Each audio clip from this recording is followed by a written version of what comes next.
Okay, welcome back. We are in the Moyer trial. Right now, there is some legal arguments going on because fascinating testimony by the cousin of the defendant, bombshell testimony, but apparently there's some jail recordings that the defense seems to be suggesting may belie the testimony. You know, when you sleep with dogs, you can get fleas as a prosecutor, so let's see whether or not the prosecution picked up some fleas. But before we do that, we got to talk about top crimes. But before we even do that, I got to bring in my awesome guest, my Jersey girl, Linda Kenney Baden. Hello, Linda. Welcome back. I wouldn't miss it to be here with you, Bob, as a guest. Yeah, always great to have you. And then later on, you're going to be hosting, so That's you'll be right. switching seats. Yeah. So I'm going to play flip the whatever you call that early. Flip the script. Thank you. We'll do a little about that a little later on. Hey, Linda, what do you think of that top crime story about this no jail time, you know, on this case, and what is happening? At least in Jersey, where we both practice, and other places, this would have been big time state prison. What's going on? Absolutely. I don't know what's going on. Is there a different standard in different states? I mean, come on. I understand pleading. I understand maybe pleading to something that he's not a registered sex offender. We both do. We've both done it as prosecutors. But this appears to be an actual rape. The mother's saying it's an actual rape. Now, unless there's something you and I don't know that the press is not reporting, which I don't think so, this just seems to be kind of outrageous. Well, one of the things that is being reported in the press, Linda, is that apparently the prosecutor allegedly made statements like, well, this is only his first rape, and you see a picture of him right there. Good. Plus, he's going to be very appealing based on his looks and being a young man in front of the jury. And wowsy, I never heard of Was he playing Monopoly? Get out of jail free? Was this a Monopoly game, or is this real life that somebody was raped? I mean, come on. So I guess the moral of the story, at least in that jurisdiction, is if you're a young, good-looking man and you've only raped once, then you're not going to be facing the consequences of jail. There's going to be some big blowback on this. Just like the judge in California, who remember was voted off the bench. Big blowback. Yeah, and that'll be interesting to see because there are a number of these cases around the country. But listen, this Moore case. Maddening. So it's a little crazy here now, right? So the prosecution calls the cousin. We just saw him testifying before, and he's indicating that he saw a picture on her phone, and that picture had her, the victim in the case, in a debilitated state, and somehow he made the connection based on that photograph that she wasn't going to come back. Right, and no one could find any of that pictures on the phone. They used all these forensic examiners. No one found that picture. He's got a B&E. He wanted to get a deal. 15% of wrongful convictions are people that are called incentivized informants, like this guy wants to be or may. It's quite frankly, you know, this is a maddening case because you think they did it, but it doesn't seem the state has the proof, and so they go to these type of pieces of evidence, jailhouse snitch who may be a cousin, experts that may have phony backgrounds, and try to get a conviction. Well, you know, I've put some bad characters on the witness stand to prove a case for me as a prosecutor. One of the funniest ones I ever had was a guy had 40 convictions. The defense lawyer did a tremendous job at saying he had convicted for a lot of burglaries and stuff like that. And you expect this jury to believe you? I'll never forget the answer for as long as I live. The guy said, hey, I'm a burglar and a career criminal, but I'm not a liar. And the jury broke out laughing, and he sealed the deal. But he didn't have all of this incentivization, and that obviously is something the defense attorney did a great job cross-examining. And apparently we're waiting to see about some jailhouse conversation between this man and his mother that seems to suggest he made this up to help himself out. And if the prosecution put on a witness that they know has admitted to possibly making it up,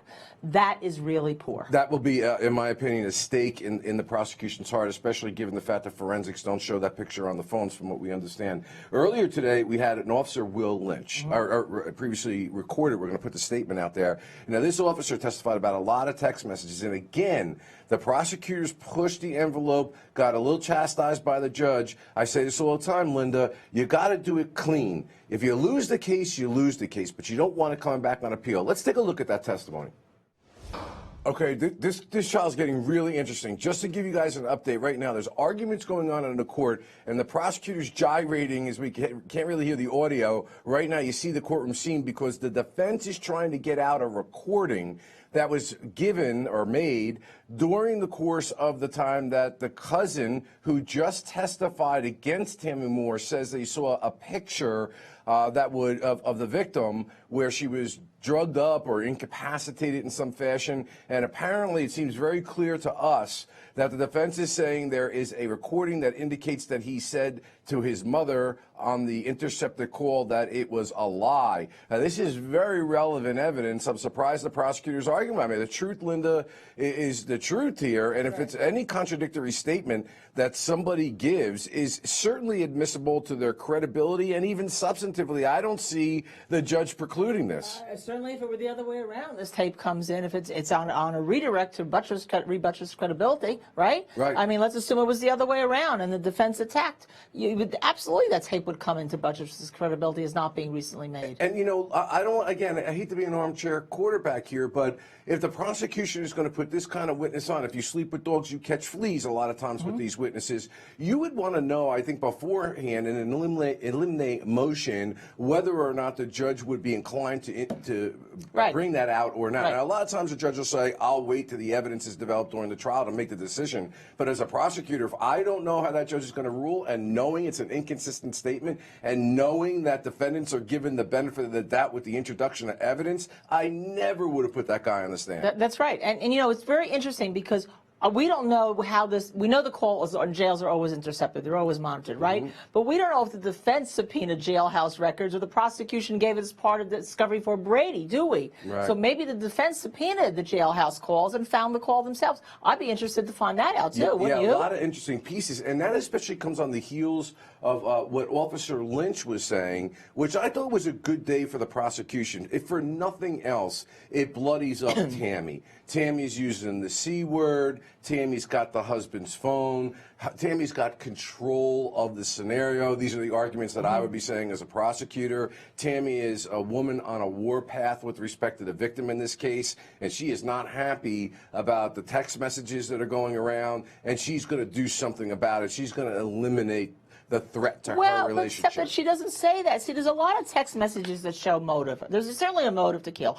But, you know, I would imagine that if, I don't know what the breakdown on the jury is, but let's just assume for 1 second that there was a woman on that jury whose wife had an affair with a younger woman. Maybe they'd be as angry as Tammy would be, right? Yeah, but here's my point to this case, Linda. It's a circumstantial case. There's a lot of little pieces in charge of evidence. Motive is the biggest thing the prosecution has. Motive. It's the only thing they have. And you know better than anybody. If it's the only thing you have, that's the thing you hammer. You don't put on bogus testimony that can be contradicted. I can't wait to see what happens here. But guys, listen, we got a lot going here. I can't wait to talk to my good friend, my Jersey girl, Linda, about this case. But we're going to run to a break and we'll come back on the other end. Stay tuned.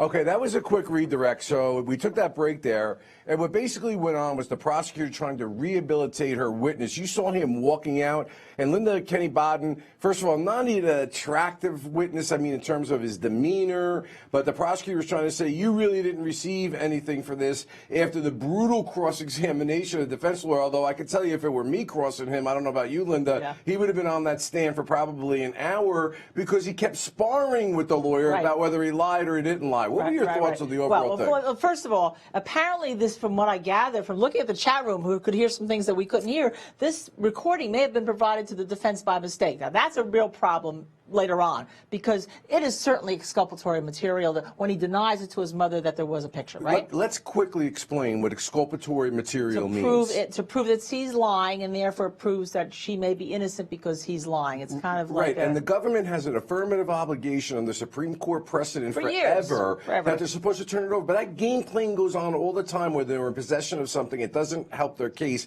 and somehow it just doesn't get into the defendant's hands, but this one did. And also, in terms of her redirect, the real question is, did the police promise anything? Is he a snitch? Did he get any money for his testimony? Has he been given a jailhouse card, get out of jail free in other cases by the police? See, the right questions weren't asked, Bob. You would have asked them. Absolutely. So we have another witness that's on the stand. Let's get back to court.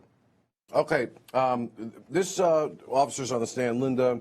Not really sure why the prosecution called the witness.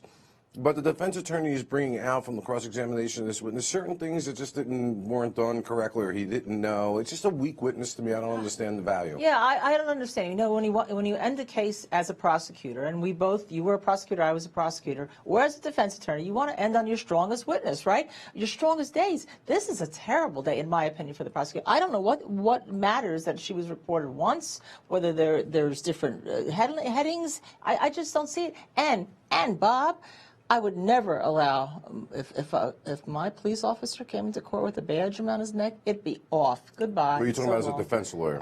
I know, as a prosecutor. I would want to. So you and I have a different view on that. Yeah, actually, I try to get my officers to be in uniform if possible. The uniform officers have it, although there's objections by the defense a lot of times because it seems to bring an authoritative thing. But I want to go to something real quick, Linda, while we have time. Anon 3545. In the chat room, let's go back to the testimony of the cousin that testified against her. Right. Because to me, this was a make or break witness, and I think it's break all the way. But the question was, why object to the jail recording? That question deals with the prosecutor objecting to the jail recording that the defense very effectively used. We'll get into how the defense did that. And just so we understand some evidence rules here. This goes to cross-examination of a witness like we talked to before. Why the prosecutor did it was because the prosecutor knew it was going to hurt their case, which gets to the primary question. If you knew that and you knew there was a possibility of it being admitted, a likelihood of it being admitted, because credibility is always relevant to a witness. Right, but you see, we have these fans in here, Bob, because we're always playing with these little fans. I have the fan. You have the fan. I now have your fan, okay? If you were a prosecutor and your case is weak, but you think you have the right person, which obviously all of us think, but there maybe not a case, you throw everything or the fan up against the wall, as we used to say as a prosecutor, and you try to hope that some of it sticks. Yeah, but see, I, as a prosecutor, look at it very, very differently. My credibility, I've won cases and jurors have come up to me and said, you know, it was a tough case, but we believed you. Right. We believed the witnesses you put on. So when you're putting a witness like this on, and I'm going to Seattle, Chiquetta, I believe it is. Sorry about that if I got it wrong in the chat room. We said they should have closed yesterday. What are these witnesses adding? I'll add to that. Not only are they not adding anything, when that defense lawyer cross-examined him, and very rarely do you get them saying, I lied under oath right in front of that jury. Right. Absolutely. You're right. Your credibility is the most important thing. You can put on some bad testimony, but as long as the testimony that is good for you, they believe. What happens here is they may not believe some of the good testimony because of the bad testimony. It's a terrible, terrible decision, in my opinion. Right, and that's going to stick to the prosecution, because in this case, folks, you have to understand, they're going to look at that witness in my mind and they're going to say, first of all, we don't believe him. He's an inveterate liar. And the defense attorney, if they're doing a good job, is going to say they put him on for a reason. They knew they had to because they don't have enough evidence in this case. And you're going to put my client in jail because of the testimony of an inveterate liar that said he lied before you? I don't think so. Let's go to break. We'll come back on the other end.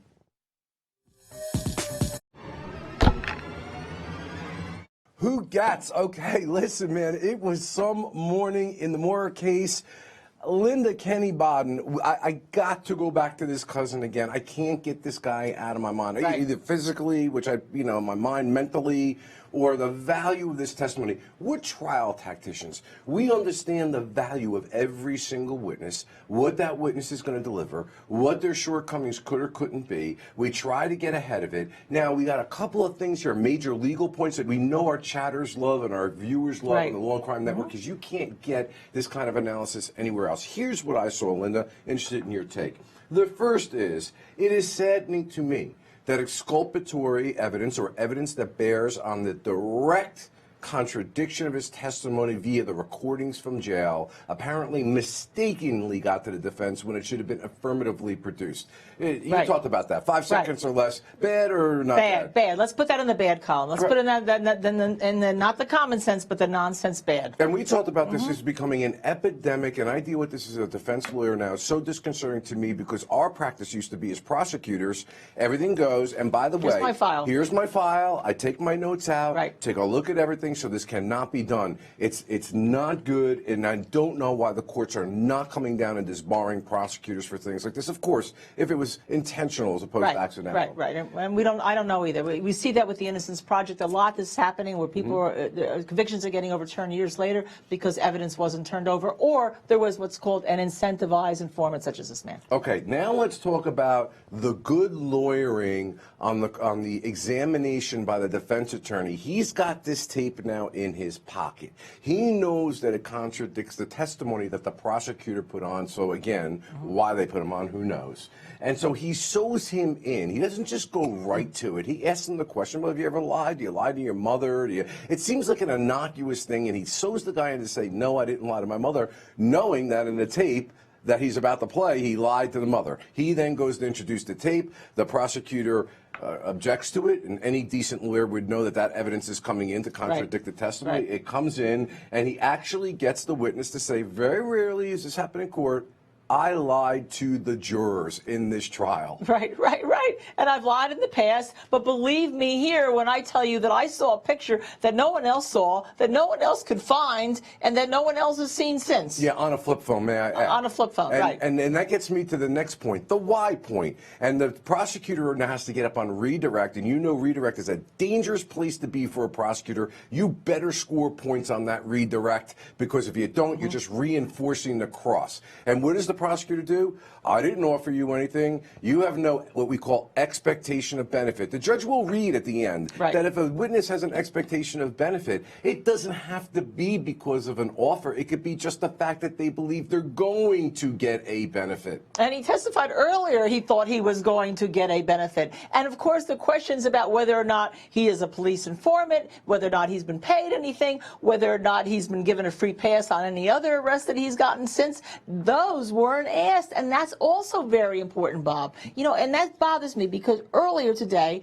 there was a crime scene witness on the stand, right? And the crime scene witness on the redirect, the prosecution went, well, you didn't do luminol, you didn't do testing, you didn't do this, you didn't do that. There could have been blood in the Sidney Moore's truck, talking about Sidney, not even Tammy Moore's truck, and that kind of stuff doesn't advance the line. So what there could have, should have, would have been, this is about proving a case for the victim and the victim's family beyond a reasonable doubt. You can't make this stuff up. Yeah, and you know, Linda, we see this in a lot of these cases. We comment on this before. You don't really see this in the courts up around here where the prosecution is putting witnesses. This isn't the first trial this has happened. And those witnesses are, look at Jessica Chambers, are destroying the prosecution's case. And you have to wonder, why are they continually putting these witnesses up that are hurting their case? And in this particular instance, what does the lawyer do? He does a good job at what any lawyer would do. You didn't do a proper investigation, because at the end of the case, again, and it's very important, I keep bringing this up, the judge reads the jury instructions, and the failure of them to do something that you would expect they should do can form reasonable doubt. And I don't see, Bob, and you and I talked about this when we weren't on the air, how you get to Tammy Moore to a conviction here on the evidence that's been presented. In any other non-high profile case, this case goes out on motion. Prosecution should hit motive. They got hurt today. Whether or not it'll overcome, we don't know. We got to go to a break. We'll come back on the other end because we got fascinating trials coming up. They're on break right now. We're going to move into another trial. I'll be back with Linda in a short time.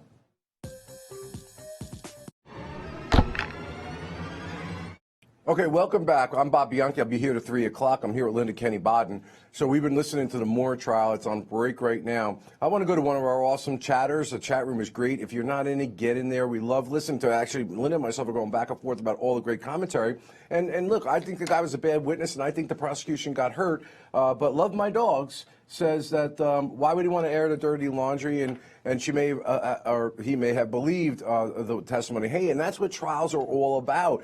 Some may believe, some may not believe, but keeping in mind the prosecution has to prove the case to 12 beyond a reasonable doubt. And personally, as a prosecutor, I would have been riding in my seat with that kind of testimony. I don't think it was helpful. Just my opinion. But Linda, people see things differently, and that's the interest of the law. Absolutely, people see things differently. There's no doubt about it. And that's why the prosecution uses this witness. But But, you know, love my dog. I love my dogs too. All right. But I have to say that with this witness, he couldn't really describe when this was shown, what the picture looked like, where it was, what kind of phone it was. You know, there were so many holes in it, and he didn't testify at Sidney's trial, right? You would think that if Sidney's showing a picture of somebody who looks deceased, that he would have testified before. So why didn't he come out before? Because he needed something from the prosecutors, from the police. Okay, well, listen, love my dogs. Thank you for that commentary. And by the way, I love my dog too, who's going for her heartworm shots tomorrow. I'm so upset. She's such a sweet, beautiful thing. But we all love our dogs. We all love our dogs. Cats and our children. And I think I saw Diana 421 indicate that your hair looks great today, Linda. So it's always good to get a great compliment. Thank you for the compliments on my tie. Hey, we always love your guys' support. So get in there because it really means a lot to us to have you guys watching and commenting and giving us ideas to be able to ask questions. It's really, really invaluable to us. We love it. And Kathy Russin's right. We love to have your real names, but we just go by those monikers as best we can. Hey, guys, listen, you know I love it. It's another part of the Law and Crime Network thing that's awesome. It's unbelievable. It's Top Crimes, and now it's time for it. Here are today's top crime stories trending on Law&Crime.com and across the country. A police officer in Maryland is now facing charges after he allegedly raped a woman during a traffic stop. 29-year-old Officer Ryan Macklin reportedly pulled over a driver and then forced her to perform a sexual act. Macklin, a 6-year veteran of the Prince George's County Police Department, was suspended without pay and relieved of his duties. He now faces charges including second-degree rape and perverted practice. A grandmother in Mississippi is under arrest after she allegedly stabbed her 20-month-old granddaughter before baking the toddler's body in an oven. 48-year-old Carolyn Jones was taken into custody after authorities were called to a residence in Shaw where they found the child. Investigators are unsure whether the child was still alive when she was placed in the oven. Jones now faces a charge of first-degree murder. The former president of a Baylor University fraternity accused of sexually assaulting another student in 2015 will likely avoid jail time after taking a plea deal for a lesser charge. 24-year-old Jacob Walter Anderson initially faced 4 counts of sexual assault for the incident at a Phi Delta Theta fraternity party in February of 2015, but pleaded guilty to unlawful restraint and received a slap-on-the-wrist sentence of 3 years probation, a $400 fine, and court-ordered counseling. The victim reportedly filed a civil lawsuit against Anderson, Phi Delta Theta, and the landlord of the home where the assault allegedly occurred. Those were today's top crime stories. I'm Anthony Velez for Law and Crime. Well, Linda, you get a lot of funny, these top crime stories, and thanks, Anthony. And then you get these kind of cases that really rile me as a prosecutor. There's another one I was just recently commenting on where you have actual rape allegations that aren't being given away, the story being given away, as we say in the parlance, because they're not provable, but because of supposedly the prosecutor indicating that he's a good-looking boy, he's going to make a good appearance in front of the jury, see a picture of him right there, and telling the victim's family that this is his first rape. I mean, yikes, what kind of, this is your first rape? This is a fraternity rape? This is a scourge on college campuses, and I had 5 college campuses under my control when I was prosecutor. Right. I would be making a statement, you do something like this, get a person drunk or drugged, and I don't care if you're a boy or a girl, either side of it, and you take advantage of them in that condition, you rape them, you're doing prison time. That absolutely. And, you know, this is like, you know, there was an old serial killer, Ted Bundy, was pretty famous because he was really good looking, right? And that's like saying, give him a free murder because he's good looking. This is ridiculous. Here's a female victim who talk about the Me Too movement, not doing Me Too in that area. Who can't have any sympathy. They don't have any sympathy for this victim who's literally was raped when she was vomiting and throwing up. I mean, I don't get it, Bob. I don't get it. Yeah, I mean, I'll try to give the benefit of the doubt that there could be factors and circumstances that say maybe she was vomiting and doing that stuff afterwards, or maybe he thought it was consensual. I don't know the real ultimate deep facts here, but I do know what the prosecutor said to the victim's family, which outraged them. And even if it was the appropriate thing to do, you need to know how to position that to a victim's family in a way that makes sense and isn't an outrageous comment like that. What if there are other factors we don't know about because prosecutors don't normally give those up, right? Mm-hmm. You don't talk to a victim's family either or the victim. I mean, that's why this is hitting the news, and it's going to keep hitting the news because you don't allow a rape of a person and then talk to the family like that. It just doesn't happen. Right. And, you know, listen, guys, we love having Linda here as a former prosecutor, defense lawyer, as myself. She always gives great commentary. But listen, this Moore trial, it is, I mean, I was kind of like, you know, oh, at a certain point, point in time. I mean that in terms of like something quote unquote sexy happening inside that Well, there's a lot courtroom. of sexy happening inside this courtroom. Lock up your children. Don't let them see this. It's all about the sexy, right? Right. I mean, and that is a motive that goes on since the time of the caveman, since Right. the time of recorded criminal courtrooms when they were in that cave with the bench and whose cave woman was with this caveman and vice versa. I mean, it's a motive that Bob, the you feeling okay? The caveman? All right. Hey, listen, it's a motive that goes from Right. time of memoriam. You could look at every piece of literature written since the time of recorded history. It is the #1 motive.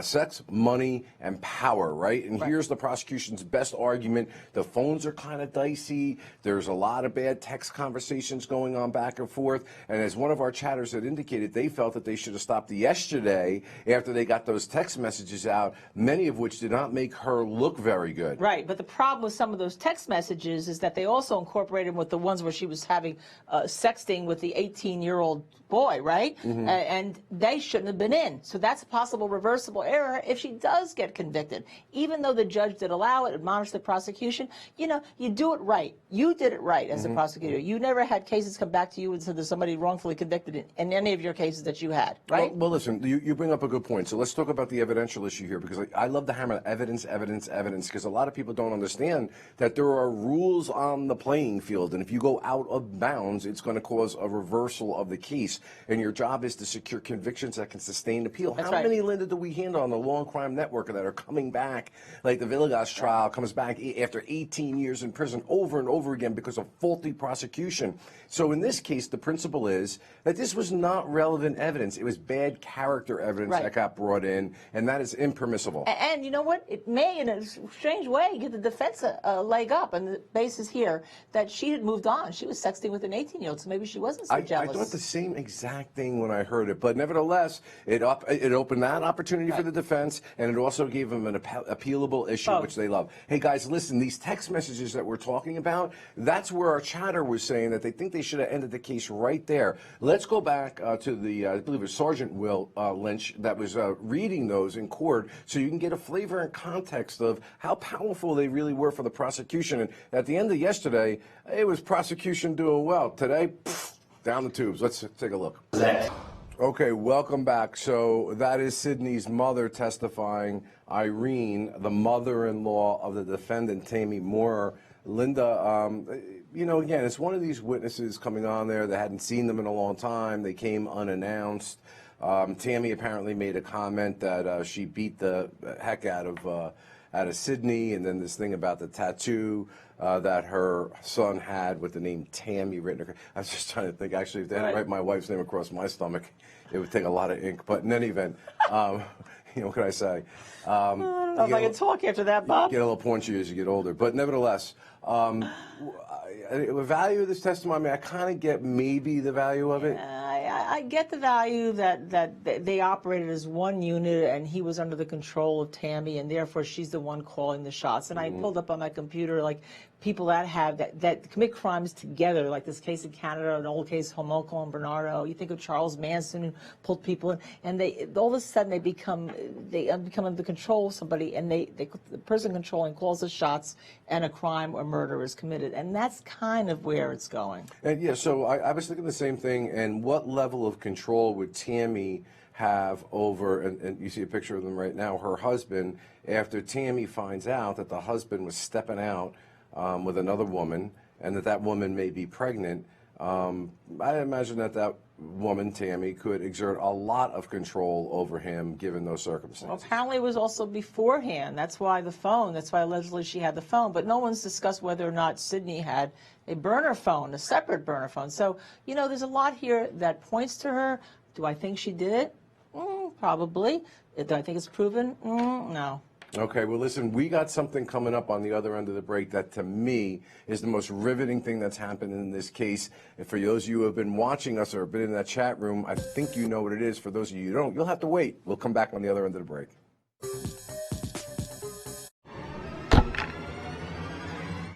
Okay, now these are just snippets of testimony. There would be another part of cross-examination in the case that I believe is the killer piece, where he's basically Linda Kenney Baden, indicating that he lied in front of the jury. So let's recap this state's witness, prosecution's witness. We got crimes he's committing. We got this story that he was with Sydney and Sydney, the husband, out of the blue, who's trying to do all these things to cover up his crime, Right. and goes to this cousin who apparently they're not really that close with, and says, "Hey, let me just show you this picture of a murder, so you can come testify against us down the road." At least that's the argument the prosecutor will make. The prosecutor never really asks, what do you mean that you could tell she couldn't walk or she couldn't talk? The disclosure of this witness only comes out very recently out of nowhere. Right. The defense is going to get killed. I mean, the prosecution killed in summation. Right. And there's a jailhouse call where he tells his mother that it's not true that he saw the picture. So Right. you're lying then, you're lying now. When are you lying? You come back for it. It's unbelievable. I know some people will believe it if you want to, but it really is unbelievable. Yeah, and I'm not sure. The phones are the key in this case, as they are in many instances. And I don't know whether or not any of those images were ever recovered on the phones. And I know one thing about the government and phones: when you try to delete something, you can get That's them. right. Celebrate can recover a lot of things on those phones, including pictures.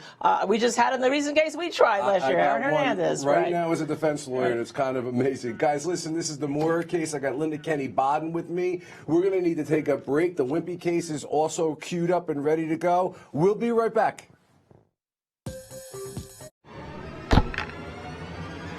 Okay, welcome back. We're in the Moore case. The Wimpy case looks like it's going to start getting active with the medical examiner. Give us a little time, Linda Kenney Baden, for my favorite piece of my show, at least, called Flip the Script. Now, here's what's really interesting about this Flip the Script. This is where the host and the guest, our host always asking questions, guest is answering them. Now, the guest gets to ask a question, and the host has to answer it. But the really weird permutation of today's Flip the Script is while the guest is asking the host, you're going to be leaving after that, and then you're going to be coming back, and you're going to be the host. So we're flipping scripts left and right, Linda Kenney Baden. Give me the question. So, Bob, if they actually handled that car of Sydney's, right? Mm-hmm. Right? And they found evidence of a struggle, such as, let me just point this out because you know. Not again. Okay.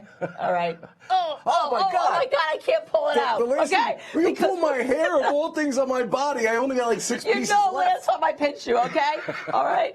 Pinching is one thing, Linda, but taking this quaff and removing I it. couldn't do it. I couldn't do it because I really wasn't in a That's 'cause struggle of with the you, glue right? I put on. So what else besides for a hair being pulled out a root would they have found? Yeah, so listen, first of all, the reason you process something like this completely, and let me back up with that question. This is why evidence reviews are key in a case. And what does that mean? We constantly go back into the war room, if you will, in a homicide case, and we say, what's the intelligence we gathered? It's data management. Oh my God, we need to go back and reprocess the car, or we need to go do this. First of all, with me, they used to laugh. I had a murder in a restaurant, and they were like, you were having us process it so much, it was like you want to move the restaurant out and bring it to the office. And I'm like, if we could do that, that's exactly what I want to do, because I know a lot of times as the case develops down the road, we may not have been looking for something, and now we've lost that evidence. And let me give you the elephant in the room question. Assume they find that in Sydney's truck. How does that convict Tammy Moore of kidnapping? Well, it depends on what it is that they find. It depends on where they find it. And of course, if this was bought afterwards, after the incident, and her DNA is inside of that vehicle, it's a substantial piece of evidence that's connecting the murder to them. It would have been huge. Now, here's... Whoa, murder to him. Well, how do you get to her? Then you're bringing the motive and all the other evidence that they brought in, and the text messages. This is where a clear picture comes together. But let me just go one further point. Linda, you know this as well as I do. The defense attorney is going to do two things in summation in this case that I see right now if he's worth his salt in front of the jury. The first is, and he is, the first is they put that guy on. They found him. The cousin. Manufactured this guy at the last minute. Why did they put that convicted felon, that guy that has every reason in the world to testify favorably for the prosecution? I'll tell you why, because they knew their case couldn't be proven. That's right. And so you're going to have to take my client's liberty away. Objection, judge. Okay, you're going to convict my client based on the testimony of that guy. It was the desperation move. And moreover, this is amateur hour. They don't even go and process the vehicle. You're going to convict my client based upon the testimony of the cousin and based upon an inartful, stupid, ridiculous investigation. You don't need to to go to big crime school. You don't need to go to law school, folks. You, ladies and gentlemen of the jury, can use your common sense that that vehicle let me just needed say, to be processed. this is why Bob Bianchi was both a great prosecutor and is now a great defense attorney. Well, listen, I love flipping the script with guys like you because you know how to answer Like girls. You know, well, I say guys in the general generic, human right, sense. But please, Linda, it was a great question. But the hair, it's not that I mind it being out of place. I mean, Aaron has a full head of hair. Jesse's got this full head of hair. I'm struggling, Linda. I didn't pull it out. I don't want to be accused of assault. But we'll have to figure out what the flip of the switch will be next week or the week after because I don't know what else I can do to you. Yeah, no, listen, I love these questions coming from guys like you, and you're just throwing, and guys, so you know, we're not asking and pre-planning this or whatever. We're asking straight out, and it was a great question, and I hope that illuminates some answers there. Hey, guys, thanks for being in the chat room. We really support all the help that you give us and the questions you ask. Linda has to go because she has to get herself prepared. Back. I should come on as a guest and do a flip the script. I wish you were, right. Anyway, Linda, thanks so much. I love having you on. You're my Jersey girl. You're great. Guys, the Wimpy case, there's activity inside the courtroom. The medical examiner is going to be testifying. Probably last witness, maybe that would not be unusual in a case like this. Maybe not. We'll see. So let's go into court and check that out. No objection.